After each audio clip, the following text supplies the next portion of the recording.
মৌলভীবাজার সীমান্তে বিএসএফের গুলিতে বাংলাদেশি যুবক নিহত হয়েছেন। শুক্রবার সন্ধ্যায় কুলাউড়া শরীফপুর ইউনিয়নের দত্তগ্রাম সীমান্তে ভারতের অভ্যন্তরে এই ঘটনা ঘটে।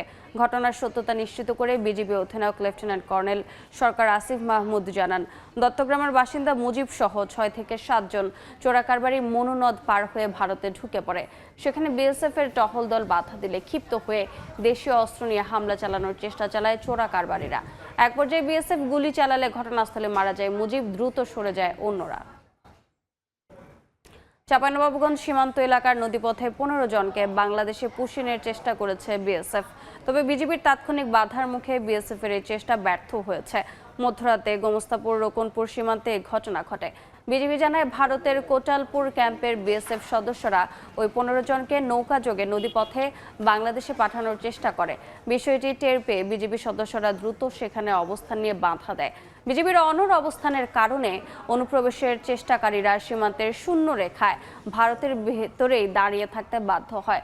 পরে বিজিবির কঠোর তৎপরতা ও জোরালো প্রতিবাদের মুখে রাত 2:40 দিকে বিএসএফ সদস্যরা তাদের সীমান্ত সংলগ্ন ভবানীপুর এলাকা দিয়ে ভারতের অভ্যন্তরে ফিরিয়ে নিয়ে যায়।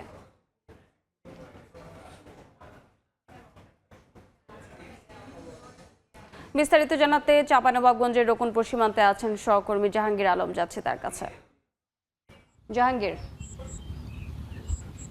গত রাত 12:30টার পরে আসলে চাঁপাইনবাবগঞ্জের রোকনপুর সীমান্ত দিয়ে 15 জন নারী, পুরুষ এবং শিশুকে ভারতীয় সীমান্তরক্ষী বাহিনী বিএসএফ এই পুশিনের জোরপূর্বক ঠেলে পাঠানোর চেষ্টা করে। এরপর পরই আসলে এর উপস্থিতি টের পেয়ে রোকনপুর ক্যাম্পের যে বিজিবি সদস্যরা, টহল দল এটি জানতে পারে এবং বিষয়টি আসলে তারা শক্তভাবে এক প্রকার দমন করে বা প্রতিরোধ করে এবং তাদের এই যে বাধার মুখেই আসলে যে পুশিন চেষ্টা করা হয়েছিল যে 15 জন নাগরিককে, তারা আসলে শূন্য রেখায় রাত 2:30 পর্যন্ত থাকার পর 2:40 দিকে তাদেরকে ভারতের অভ্যন্তরে নিয়ে যায় ভারতীয় সীমান্তরক্ষী বাহিনী বিএসএফ।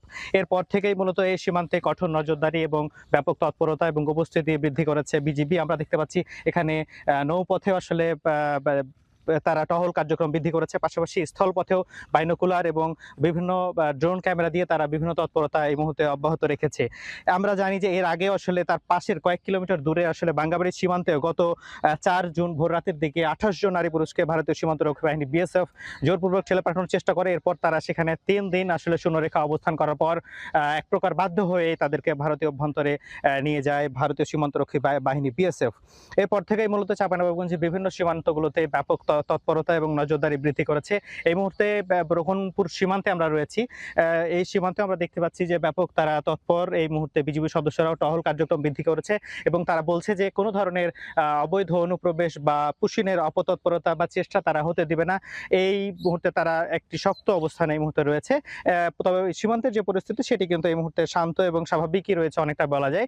তবে এই মুহূর্তে যাদেরকে ভারতের অভ্যন্তরে নেওয়া হয়েছে, এরপর থেকে মূলত তাদেরকে আর সীমান্ত এলাকায় আসলে এই নাগরিকদেরকে তাদেরকে আর দেখা যায়নি। তবে বিজিবির ধারণা যে তাদেরকে আসলে বাধ্য হয়ে বিজিবির বাধা পেয়ে তারা ভারতের অভ্যন্তরে নিয়ে গেছে। তো এই ছিল চাঁপাইনবাবগঞ্জের রোকনপুর সীমান্ত থেকে আমার কাছে সর্বশেষ। সরাসরি যুক্ত ছিলাম চাঁপাইনবাবগঞ্জে।